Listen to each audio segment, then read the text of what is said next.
قرآن کریم کے ترجمہ و مختصر تفسیر کا جو سلسلہ شروع کیا گیا، اس میں ہم نے سورہ مائدہ شروع کی ہے۔ سورہ مائدہ ترتیب توقیفی کے لحاظ سے قرآن کریم کو دو ترتیبیں ہیں قرآن پاک کی۔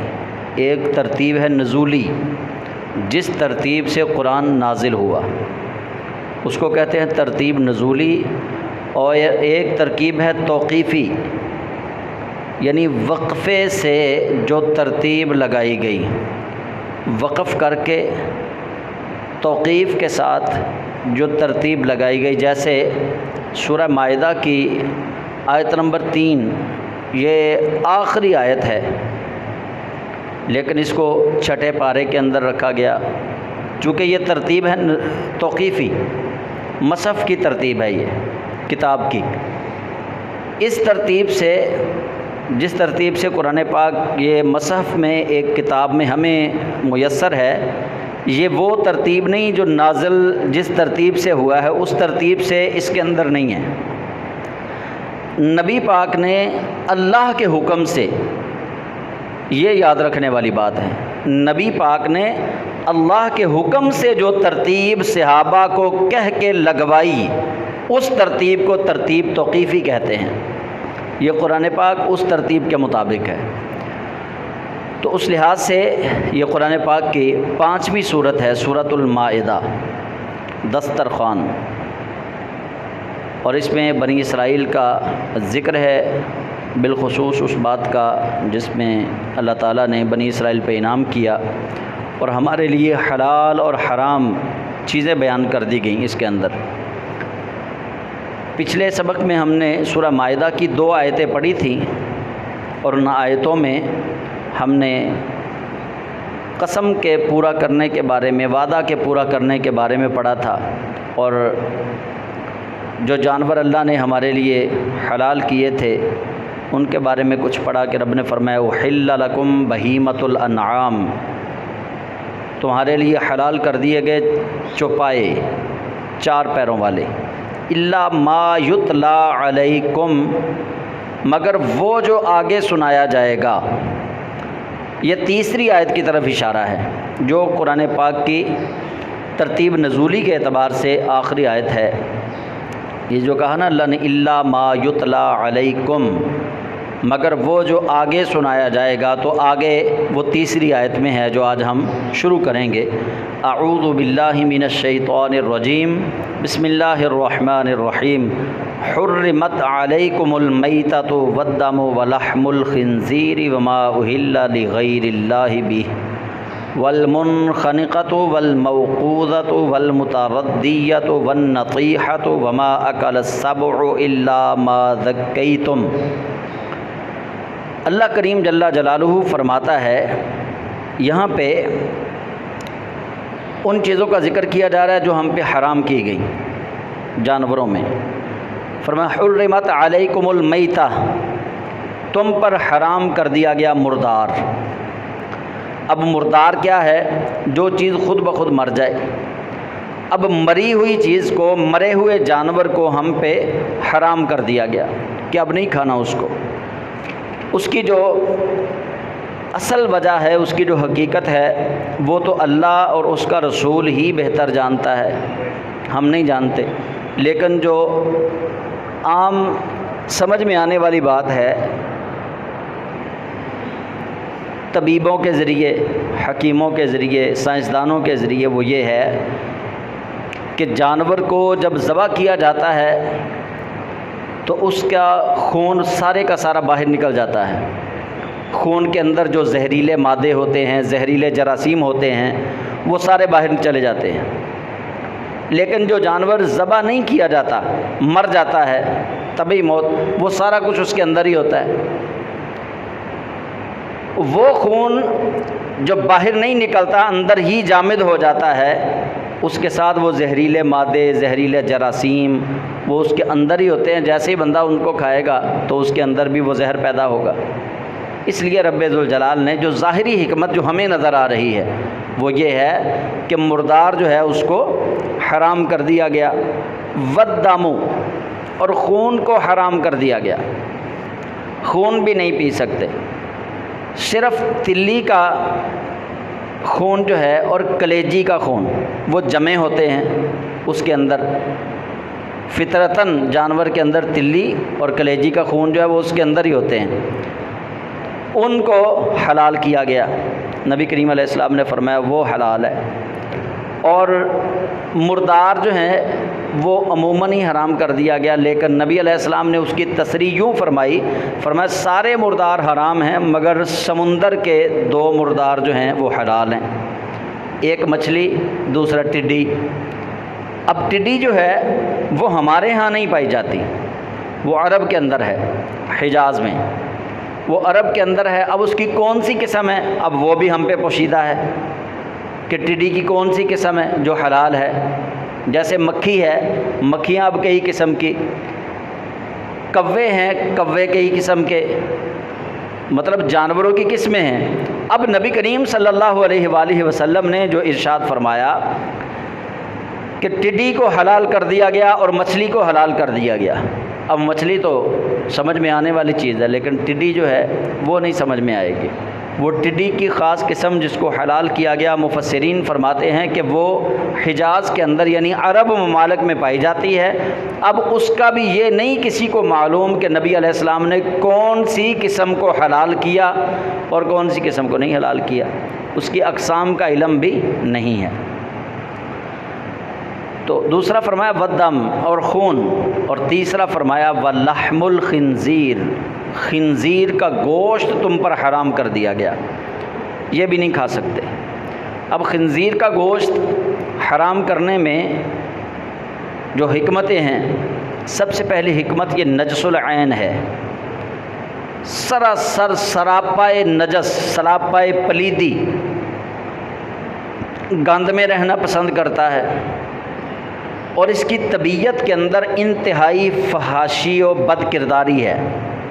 خنزیر کے اندر، خنزیر وہ واحد جانور ہے جو مؤنث کے ساتھ جب ملتا ہے تو باقی سور دیکھتے ہیں، اپنی باری کا انتظار کرتے ہیں۔ اس کی طبیعت میں فحاشی و بد کرداری سب جانوروں سے زیادہ ہے، اس لیے اس جانور کو جو اس کا گوشت کھاتے ہیں، آپ دیکھ لیں عالم کفر میں، یہود و نصارہ میں، ان کے اندر بھی یہ فحاشی و بد کرداری و عریانی اسی وجہ سے زیادہ پائی جاتی ہے جو خنزیر کا گوشت کھاتے ہیں۔ تو خنزیر کا گوشت کھانے سے ہمیں منع کر دیا گیا کہ یہ خنزیر کا گوشت جو ہے یہ تم پر حرام ہے۔ وما اہل لغیر اللہ، اور غیر خدا کے نام پر ذبح کیا ہوا جانور۔ یہاں ہم جو چیز سمجھیں گے وما اہل لغیر اللہ میں، وہ کیا ہے؟ وہ ہے لفظ اہل۔ ایک تو ہے نا ہم کہتے ہیں حلال، یہ وہ حلال نہیں ہے، یہ دوسری ہے۔ حلال کو جو ہے لگتی ہے وہ جیم جیسی ہے، جیسے جیم اور ہے اور خے، ٹھیک ہے؟ حلال کے لیے وہ ہے، یہ ہے اہل، گول ہے، اہل۔ حلال آپ نے لفظ سن، ایک حلال لفظ ہے، ایک حلال ہے۔ ہلال کہتے ہیں چاند کو، اہل، اہل کا معنی ہے بلند آواز سے پکارا جانے والا کلمہ۔ عرب کے اندر عموماً یہ تھا کہ جب وہ کسی جانور کو ذبح کرتے، آج بھی آپ نے دیکھا ہوگا کئی لوگوں کو جو قصاب ہیں یا جو جانور ذبح کرتے ہیں، ان کی عادت کے اندر یہ بات ہے کہ جیسے ہی جانور کی گردن پہ چھری رکھیں گے وہ بلند آواز سے کہتے ہیں اللہ اکبر، بسم اللہ اللہ اکبر۔ عرب کے اندر بھی یہ رواج تھا۔ عرب کے جو لوگ اہل کتاب یا مسلمان جب وہ جانور کو ذبح کرتے تو بلند آواز سے اللہ کریم کا نام لیتے۔ اہل کا معنی ہے بلند آواز سے پکارا گیا کلمہ۔ تو نبی کریم علیہ السلام نے فرمایا کہ جس جانور پر ذبح کے وقت اللہ کے علاوہ کسی اور کا نام لیا جائے وہ جانور حرام ہے، اس وقت فقط اللہ ہی کا نام لینا ہے۔ اگر کوئی شخص یہ کہے بسم اللہ و محمد، اللہ کے نام سے اور محمد کے نام سے، وہ جانور بھی حرام۔ وہ جانور اسی وقت حرام ہو جائے گا کیونکہ اللہ کے نام کے ساتھ غیر اللہ کا نام شامل کر دیا گیا، اور رسول اللہ صلی اللہ علیہ وسلم کا نام بھی وہاں پہ اللہ کے نام کے ساتھ نہیں لینا، نہ کسی اور نبی کا، نہ کسی ولی کا۔ جو شخص ذبح کے وقت کسی کا نام لے اللہ کے علاوہ، وہ جانور اس پر اسی وقت حرام ہو جائے گا، وہ نہیں کھایا جائے گا۔ ہاں ایک شکل ہے، ہم کسی جانور کو چھوڑتے ہیں، ہم کہتے ہیں جی یہ جانور جو ہے یہ نبی کریم صلی اللہ علیہ وسلم کے روح پرفتوح کو ثواب پہنچانے کے لیے رکھا ہے، اس کو ذبح کریں گے، حضور صلی اللہ علیہ وسلم کی بارگاہ میں تحفہ بھیجیں گے لوگوں کو، غریبوں کو کھلا کر۔ ذبح اس کو اللہ کے نام پہ کرنا ہے، کھلا جس کے مرضی نام پہ دیں۔ ایسے ہی 11ویں شریف کا جانور ہے، اگر غوث پاک کے نام پہ رکھا، اس کا مطلب یہ ہونا چاہیے، مقصد یہ ہونا چاہیے کہ اس جانور کو جب میں ذبح کر کے لوگوں کو کھلاؤں گا، ثواب غوث پاک کو پہنچاؤں گا، اور یہ قربانی اللہ کے نام کی دوں گا۔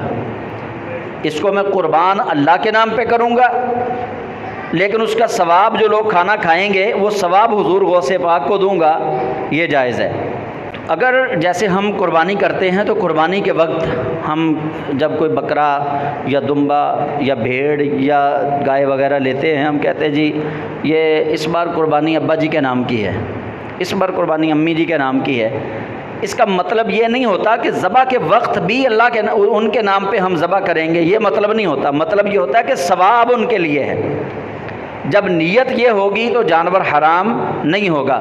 جب نیت یہ ہوگی کہ جانور ذبح کرنے پہ میں کسی غیر اللہ کو خوش کر رہا ہوں، سن لیجئے یہ بھی مسئلہ، اگر کوئی حاکم وقت آئے، کوئی قوم کا سردار آئے، یا جیسے ہمارے ہاں زیادہ معزز پیروں کو سمجھا جاتا ہے، پیر صاحب آئیں، پیر صاحب کی خوشنودی کے لیے جانور ذبح کرنا یہ حرام ہے۔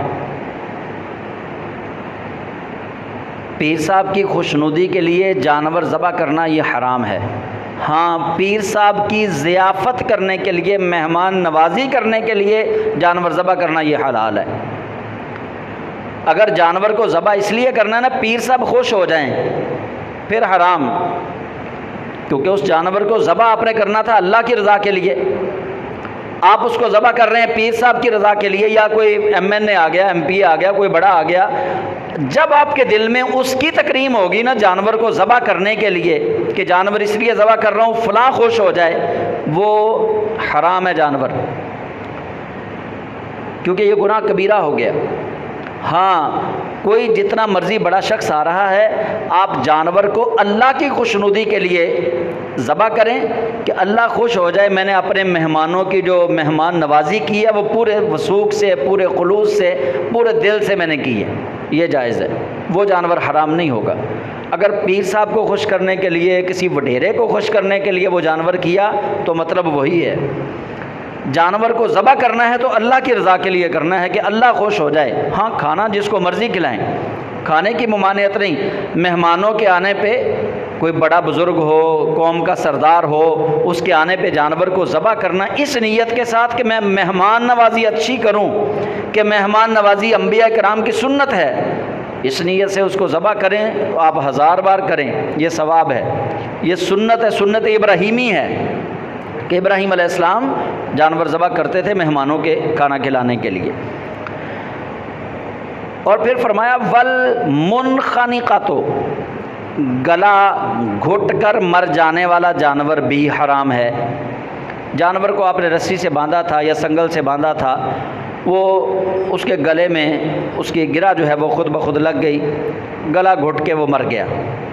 اب وہ جانور جو گلا گھٹنے کی وجہ سے مرا ہے وہ بھی حرام ہے، وہ بھی حلال نہیں۔ والموقوذہ، اور بے دھار چیز، یعنی تیر جیسی ترچھی چیز نہ لگی، کوئی موٹا ڈنڈا لگ گیا، پتھر لگ گیا، اس سے چوٹ لگنے سے جو جانور مرا وہ جانور بھی حرام۔ والمتردیہ، گر کر مرنے والا جانور، کنویں میں گر کے مر گیا یا چھت سے گر کے مر گیا یا بلندی سے گر کے مر گیا، وہ جانور بھی حرام۔ والنطیحہ، کسی جانور نے دوسرے جانور کے سینگ مارا، دیکھا ہوگا آپ نے کئی دفعہ جانور سینگ مارتے ہیں تو دوسرا جانور مر جاتا ہے، ایسا جانور بھی حرام۔ سینگ سے مرا ہوا جانور بھی حرام، بلندی سے گر کے مرا ہوا جانور بھی حرام، اور بے دھار یعنی نوکدار چیز کے بغیر اگر کوئی چیز ماری تھی تو بھاری چیز، اس کے مرنے سے بھی جانور حرام، گلا گھٹ کر مرنے سے بھی جانور حرام۔ لیکن اللہ فرماتا ہے وما اکل السبع، اور وہ درندہ، وہ جانور بھی حرام جس کو کوئی درندہ چیر پھاڑ دے۔ عرب میں یہ ہوتا تھا کہ یہودی اور نصرانی یعنی عیسائی، اگر چیتے نے، شیر نے کسی جانور کو پکڑا ہے، اس کو زخمی کر دیا، کچھ حصہ کھا لیا یا زیادہ حصہ کھا لیا، وہ جو باقی بچ جاتا تھا اس کو وہ کھا لیتے تھے۔ انسان کی فطرت سلیمہ کے یہ خلاف بات ہے۔ آپ دیکھتے ہیں چھوٹے بچے جو ہوتے ہیں نا، وہ اس بات کا زیادہ غصہ کرتے ہیں کہ ان کو جھوٹا پانی دیا جائے، چھوٹے بچوں کو۔ کئی بڑے بھی ایسے ہوتے ہیں جن کو کسی مومن کا جھوٹا جو ہے وہ پسند نہیں ہوتا، حالانکہ نبی علیہ السلام نے فرمایا سؤال المؤمن شفاء، کہ مومن کے جھوٹے میں شفا ہے، حضور کا یہ فرمان ہے۔ لیکن آپ نے دیکھا ہوگا کئی لوگ ہوتے ہیں جو جھوٹا کھانا پسند نہیں کرتے۔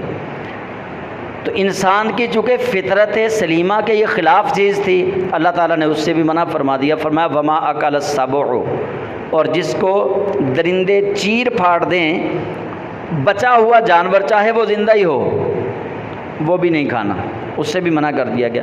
الا ما ذکیتم، مگر وہ جانور جن کو تم ذبح کر لو۔ کیسے؟ اب دیکھیے، اب ترتیب دیکھیے آیت کی، پھر آیت کو سمجھنے کی کوشش کیجیے۔ فرمایا حرمت علیکم المیتہ، تم پر حرام کر دیا گیا مردار۔ یہ بات تو سمجھ میں آ گئی، باقیوں کو مردار کیوں کہا گیا؟ والدم، خون، ولحم الخنزیر، یہ بھی سمجھ آ گئی، وما اہل لغیر اللہ، یہ بھی سمجھ آ گئی۔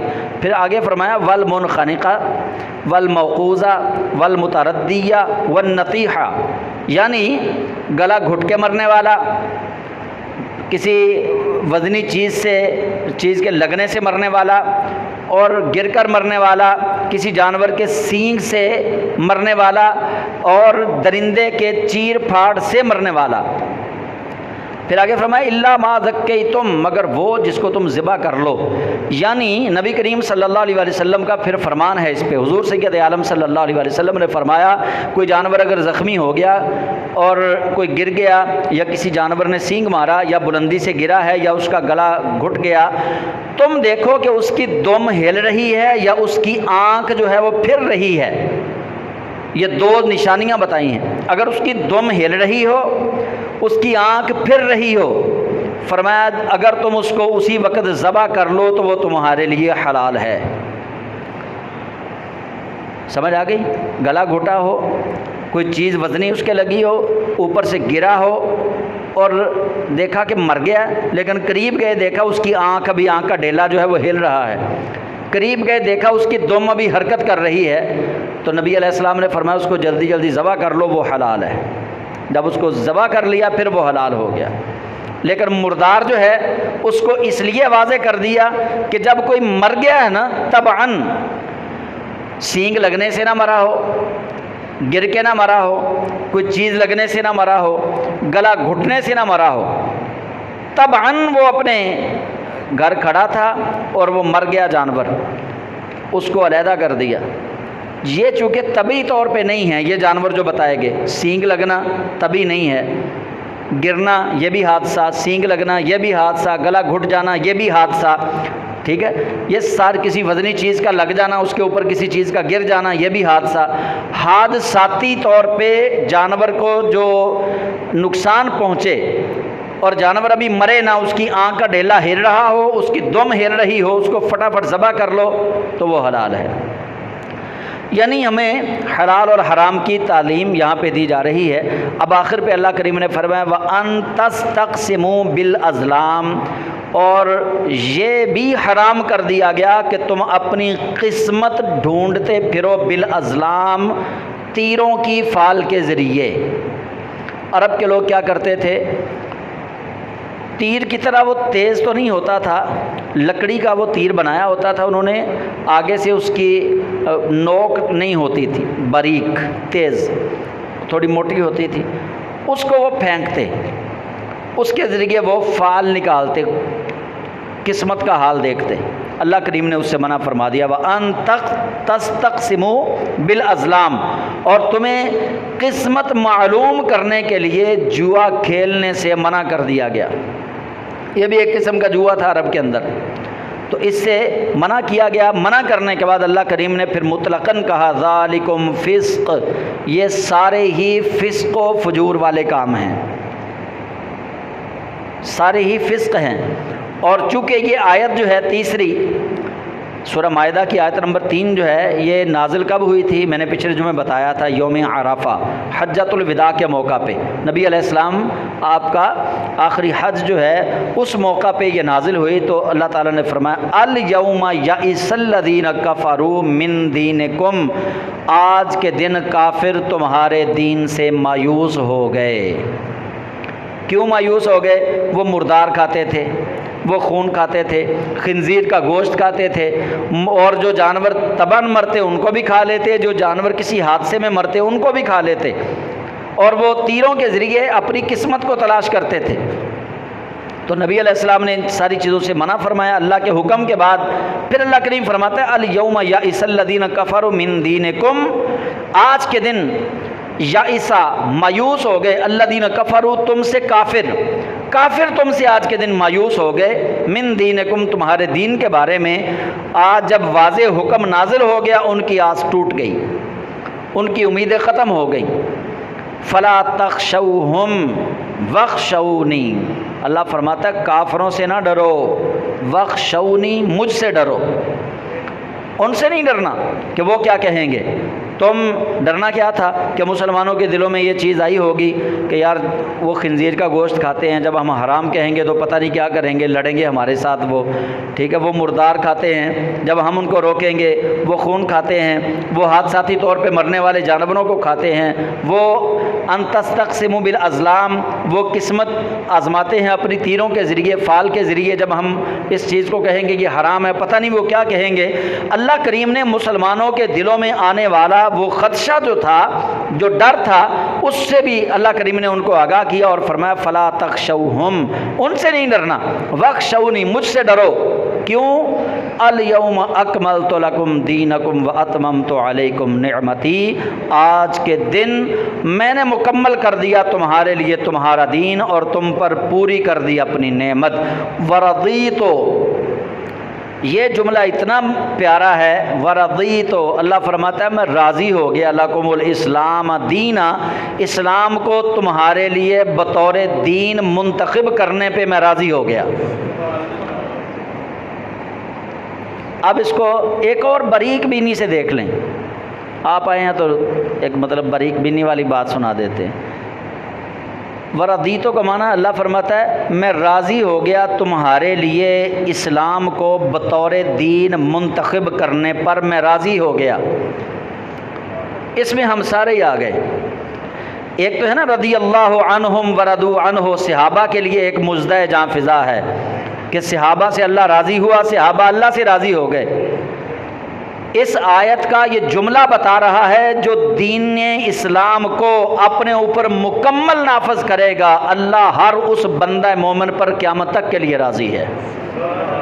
جو اس دائرے میں آ جائے گا، اللہ فرماتا ہے وَرَضِيتُ لَكُمُ الْإِسْلَامَ دِينًا، میں راضی ہوا تمہارے لیے اسلام کو دیناً بطور دین منتخب کرنے پر۔ ان الدین عند اللہ الاسلام، اللہ فرماتا ہے میرے نزدیک دین ہے ہی اسلام۔ دین طور طریقوں کا نام ہے جو رسول کریم صلی اللہ علیہ وسلم نے ہمیں دیے۔ دین ان رسموں ان رواجوں کا نام ہے جو رسول خدا صلی اللہ علیہ وسلم نے ہمیں عطا فرمائے۔ اسلام مکمل ضابطۂ حیات ہے، اسلام ان قوانین کا نام ہے جو اللہ کریم نے قرآن کی شکل میں یا حدیث قدسی کی شکل میں رسالت مآب صلی اللہ علیہ وسلم پر نازل فرمائے۔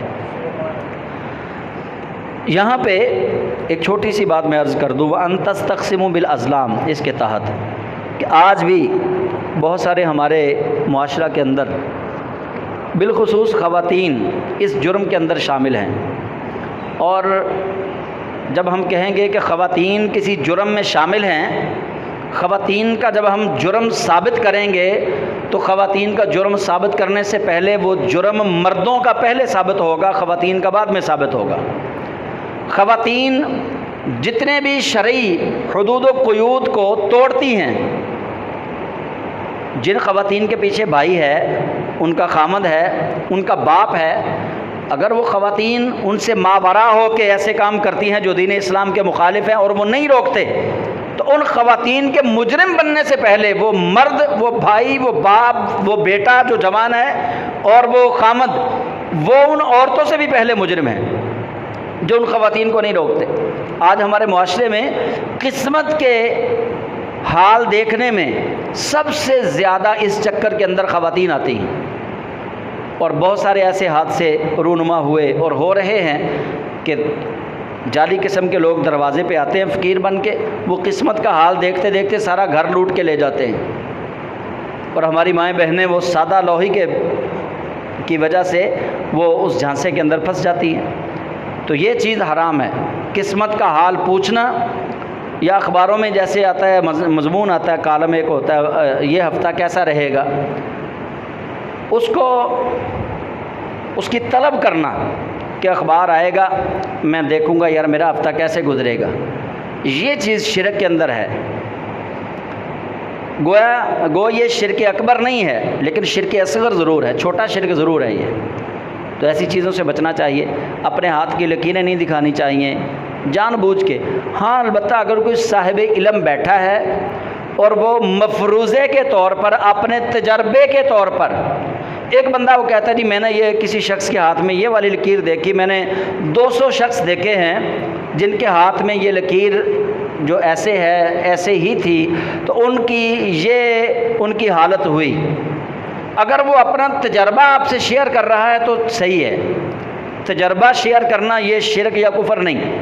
لیکن اگر آپ دانستہ طور پر کسی کے پاس اس لیے جاتے ہیں کہ یہ شخص قسمت کا حال بتاتا ہے، مستقبل کی باتیں بتاتا ہے، تو وہ بتانے والا بھی مشرک ہے، اس کے پاس اس طلب سے جانے والا بھی مشرک ہے۔ ہاں البتہ کچھ اللہ کے ولی ہوتے ہیں جن کو دلی خطرات پر اللہ نے ملکہ عطا کیا ہوتا ہے، ان کی بات الگ ہے۔ جیسے میں اس کی آپ کو حدیث پاک سے مثال دیتا ہوں۔ حضرت سیدنا عثمان غنی رضی اللہ تعالیٰ عنہ آپ خطبہ دے رہے تھے، خطبہ ارشاد فرماتے فرماتے آپ نے کہا کہ لوگوں تمہیں کیا ہوا کہ میں تمہاری آنکھوں میں زنا کے اثرات دیکھ رہا ہوں۔ لوگوں کو پتہ نہیں کیا ہو گیا کہ میں لوگوں کی آنکھوں میں زنا کے اثرات دیکھ رہا ہوں۔ وہ جو شخص باہر خواتین کو دیکھ کے آ رہا تھا نا، وہ کھڑا ہو گیا۔ ایک شخص باہر سے آیا، وہ خواتین کو دیکھ رہا تھا، جب اندر آیا تو سیدنا عثمان غنی رضی اللہ تعالیٰ عنہ نے یہ جملہ ارشاد فرما دیا کہ میں لوگوں کی آنکھوں میں زنا کے اثرات دیکھ رہا ہوں۔ وہ کھڑا ہوا کہنے لگا جی وحی آنا شروع ہو گئی۔ آپ نے فرمایا وحی تو نہیں آتی، اب وحی تو ختم ہو گئی رسالت مآب صلی اللہ علیہ وسلم کے ساتھ، لیکن اللہ نے مومن کو ایک نور دیا ہے، مومن نور فراست سے دیکھتا ہے۔ پھر آپ نے یہ جملہ پڑھا اتقوا بفراست المؤمن فإنه ينظر بنور اللہ، فرمایا مومن کی فراست سے ڈرو، وہ اللہ کے نور سے دیکھتا ہے۔ تو یہ ایک الگ چیز ہے، یہ اس چیز کے ساتھ دور دور کا تعلق بھی نہیں رکھتی، قسمت کا حال بتانے والی جو چیز ہے۔ وہ تو شعبدہ باز لوگ ہیں جو بندے کو مستقبل کا جھانسا دیتے ہیں، جی ہم بتاتے ہیں تمہارا مستقبل کیسا ہوگا، حالانکہ یہ مستقبل میں کیا ہوگا اللہ جانتا ہے، یا اللہ نے وحی کے ذریعے جن رسولوں کو بتا دیا وہ اللہ کے نبی اور رسول جانتے ہیں۔ تو یہ میں قرآن پاک کی آخری آیت پڑھ رہا تھا تو اللہ کریم فرماتا ہے کہ میں دین اسلام کو بطور دین تمہارے لیے منتخب کرنے پر میں راضی ہو گیا۔ اچھا، پیچھے حرام جانور بتا دیے ہمیں، مردار بھی حرام ہے، خون بھی حرام ہے، خنزیر بھی حرام ہے، اور پھر اللہ کے علاوہ ذبح کرتے وقت جس پہ کسی غیر کا نام لیا گیا وہ بھی حرام ہے، اور پھر گلا گھٹنے والا اور کسی چیز کے لگنے سے مرنے والا اور اوپر سے گر کے مرنے والا اور کسی جانور کے سینگ سے مرنے والا، درندے کا چیر پھاڑ کیا ہوا، یہ سب بتا کے نا اللہ کریم نے پھر اگلا جو ارشاد فرمایا، اب رب تو رب ہے نا، 70 ماؤں سے زیادہ محبت کرتا ہے اپنے بندے سے، اور بندے کے دلی جو معاملات ہیں اللہ سے زیادہ کون ان سے باخبر ہے؟ اللہ تو دل میں چھپی ہوئی چیزوں کو بھی جانتا ہے۔ اللہ کے علم میں ہے یہ بات کہ کچھ مجبور لوگ ایسے بھی ہوں گے جن کو کھانے کے لیے کچھ نہیں ملے گا، وہ حرام جانوروں کا گوشت بھی کھا جائیں گے۔ اللہ کے علم میں ہے یہ بات۔ جیسے وہ سید زادی کا ایک واقعہ ہے، حضرت عبداللہ ابن مبارک والا، کہ عبداللہ ابن مبارک حج کے لیے پیسے جمع کیے تھے تو وہ قافلہ تیار تھا۔ آپ نے ایک عورت کو دیکھا جو اپنی بیٹی کو لے کے ایک گندگی کے ڈھیر کی طرف جا رہی ہے، پیچھے پیچھے ہو لیے، دیکھا وہاں پہ گدھا مرا ہوا تھا، مردار گوشت پڑا ہوا تھا، انہوں نے کچھ ٹکڑا کاٹ کے گھر لے کے آ گئی، تو وہ اپنے بچیوں کو کہنے لگی کہ اس کو پکاؤ اور پھر کھاؤ۔ تھی وہ سید زادی۔ عبداللہ ابن مبارک نے جو پیسے حج کے لیے جمع کیے تھے نا، وہ سارے لے کر ان کے در دولت پہ پہنچے، ان کی بارگاہ میں وہ سارے خدمت کے طور پر پیش کر دیے، کہا کہ آپ مردار نہ کھائیں، یہ پیسے لے لیں، میں نے حج کے لیے رکھے تھے، میں حج پہ نہیں جاتا، آپ یہ حرام نہ کھائیں۔ تو پھر روایتوں میں آتا ہے کہ عبداللہ ابن مبارک حج پہ تو نہیں گئے، لیکن سید زادی کی جو توقیر کی، جو سادات کا احترام کیا، ان کے لیے جو اپنے حج والے پیسے دیے تھے نا، پھر رب ذوالجلال نے ان کے نام کا فرشتہ بنایا، ان کی شکل کا۔ تو جتنے قافلے والے وہاں پہنچے انہوں نے دیکھا کہ طواف کعبہ عبداللہ ابن مبارک ساتھ ہیں، صفا مروہ پہ عبداللہ ابن مبارک ہمارے ساتھ ہیں، منی مزدلفہ میں ہمارے ساتھ ہیں، میدان عرفات میں ہمارے ساتھ ہیں۔ وہ جب واپس آئے، عبداللہ ابن مبارک رحمۃ اللہ علیہ ان کو مبارکباد دے رہے ہیں، وہ عبداللہ ابن مبارک کو مبارکباد دے رہے ہیں۔ وہ کہتے ہیں جی آپ بھی تو ہمارے ساتھ ہی تھے نا۔ آپ فرمانے لگے میں تو گیا ہی نہیں، لیکن وہ حقیقت یہ تھی کہ اللہ کریم نے ان کی اس نیکی کو قبول کر کے ان کی شکل کا ایک فرشتہ بنا دیا، اور محدثین کہتے ہیں کہ وہ فرشتہ اب قیامت تک حضرت عبداللہ ابن مبارک کے لیے حج کرتا رہے گا۔ سادات کا احترام یہ چیز ہے۔ تو حرام اللہ کو پتہ تھا کہ میرے محبوب کی امت مجبور ہوگی، اللہ نے فرمایا فَمَنِ اضْطُرَّ، پس جو مجبور ہوا، غیر فی مخمصۃ، بھوک کی حالت میں جو مجبور ہوا، جو اضطراری کیفیت میں آ گیا، اس کو سمجھ نہیں آ رہی کہ حلال مل نہیں رہا، کوئی مدد نہیں کر رہا، سوائے حرام کے اب چیز باقی کوئی نہیں بچی، اب کیا کرے؟ کبھی کبھی ہم اتنے بے حس بھی ہو جاتے ہیں نا، ہمارے معاشرے میں ہمیں بے حسی آ کے گھیر لیتی ہے کہ ہمیں کسی کا پھر خیال نہیں رہتا۔ تو اللہ کریم فرماتا ہے فَمَنِ اضْطُرَّ، پس جو شخص مجبور ہو جائے، فی مخمصۃ، بھوک کی حالت میں، غیر متجانف لإثم، گناہ کرنے کے ارادہ سے اس نے حرام کو نہیں کھایا، مطلب اس کی نیت میں یہ نہیں تھا کہ یار خنزیر سے سارے مولوی منع کرتے ہیں، ایک دفعہ کھا کے تو دیکھ لو، چلو بھوک بھی لگی ہوئی ہے، ایک دفعہ کھا کے بھی دیکھ لو۔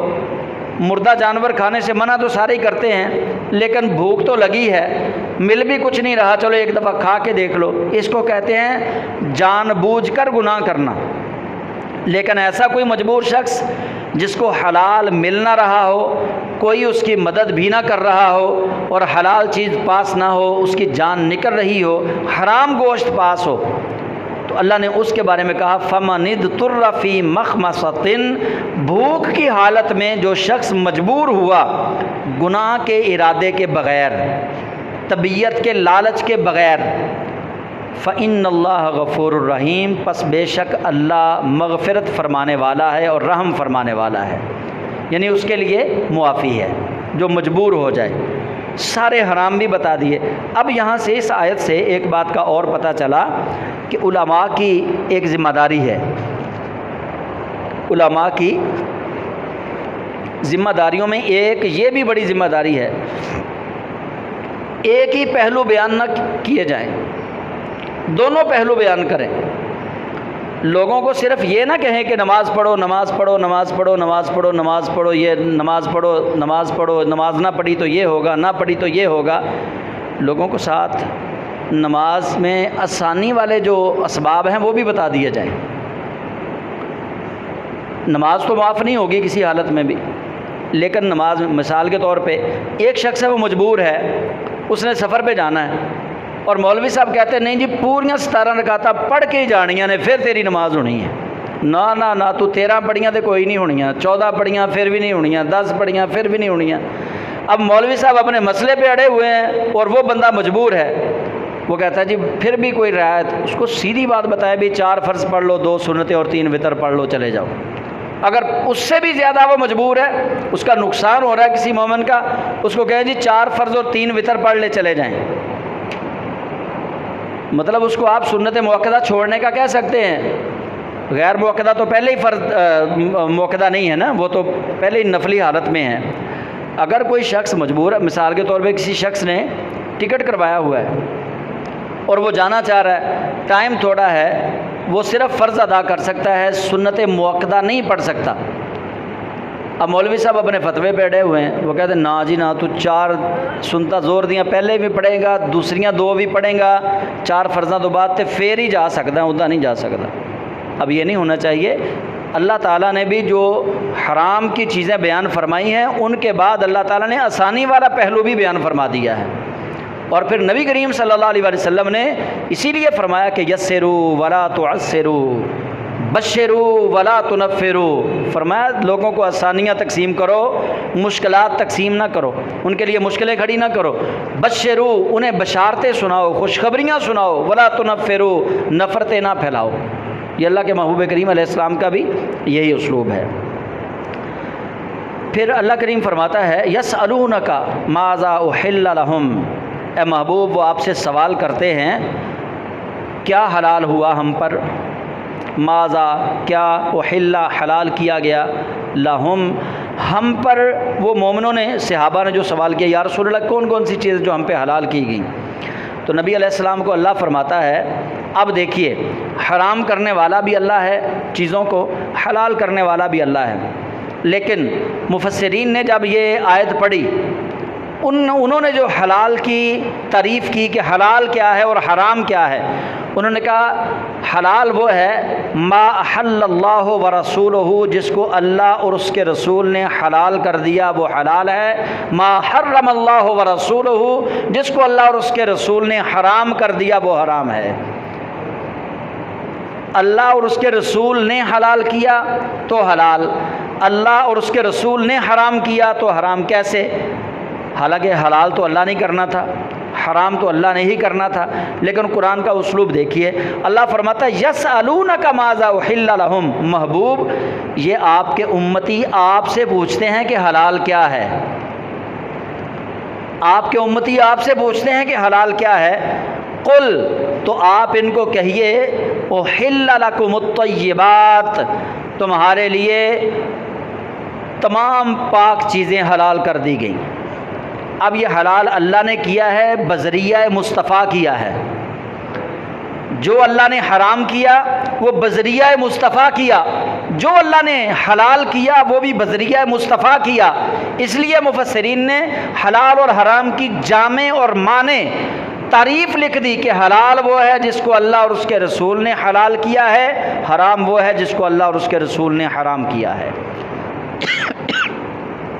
تمہارے لیے تمام پاکیزہ چیزیں حلال کر دی گئی۔ اب آگے آ گیا شکاری جانوروں کا ذکر، وما علمتم من الجوارح، اور وہ جن کو تم نے علم دیا، من الجوارح شکاری جانور، شکاری جانوروں میں سے جن کو تم نے سکھا دیا، مکلبین، اور ان کو تم نے شکار کرنے کے لیے بھیجا، شدھائے ہوئے، مکلبین کہتے ہیں شدھائے ہوئے، سکھائے ہوئے جانور، وہ کتا بھی ہو سکتا ہے، وہ باز بھی ہو سکتا ہے، جو شکاری کتے ہوتے ہیں وہ، اس کے علاوہ بھی اگر کوئی جانور، لیکن مفسرین نے لکھا ہے کہ خنزیر کو آپ شکار کے لیے نہیں رکھ سکتے۔ خنزیر چونکہ نجس العین ہے، خنزیر کے ذریعے شکار نہیں کر سکتے، کتوں کے ذریعے شکار کر سکتے ہیں، سدائے ہوئے جانور جو سیکھ جائیں۔ وما علمتم من الجوارح مکلبین، جوارح کا مطلب ہے جانور، شکاری جانور، مکلبین سکھائے ہوئے جانور، تعلمونہن جن کو تم سکھاتے ہو، مما علمکم اللہ جیسے اللہ نے تمہیں سکھایا ہے، یعنی جس طرح تم جانور کو ذبح کرتے ہو تمہیں ایک شعور ہے، جس طرح اللہ نے تمہیں شعور دیا ہے ویسے ہی تم جانوروں کو، جن جانوروں کو شعور دے دو، ان جانوروں کا پکڑا ہوا زخمی کیا ہوا جانور وہ حلال ہے۔ فَكُلُوا پس کھاؤ، مما اس جانور شکار کیے ہوئے میں سے، امسکنا علیکم جس کو شکاری جانور مار کر رکھ دے، روک دے، اس کو کھائے نہ، یعنی تمہارا شکاری جانور اس طرح کا سکھایا ہوا ہونا چاہیے کہ وہ جانور کو اپنے دانتوں سے پکڑے، اپنے پنجوں سے پکڑے، زخم تو کر دے لیکن اس کا گوشت کھائے نہ۔ اگر جانور گوشت کھاتا ہے شکاری جانور پھر وہ شکار حلال نہیں ہے۔ اور پھر یہ ایک دوسری شرط یہ رکھی گئی کہ جو شکاری جانور آپ نے بھیجا ہے وہ شکاری جانور گیا جا کے پکڑ کے لے آیا، زخمی ہو گیا، اس کو آپ ذبح کر لو، وہ آپ کے لیے حلال ہے۔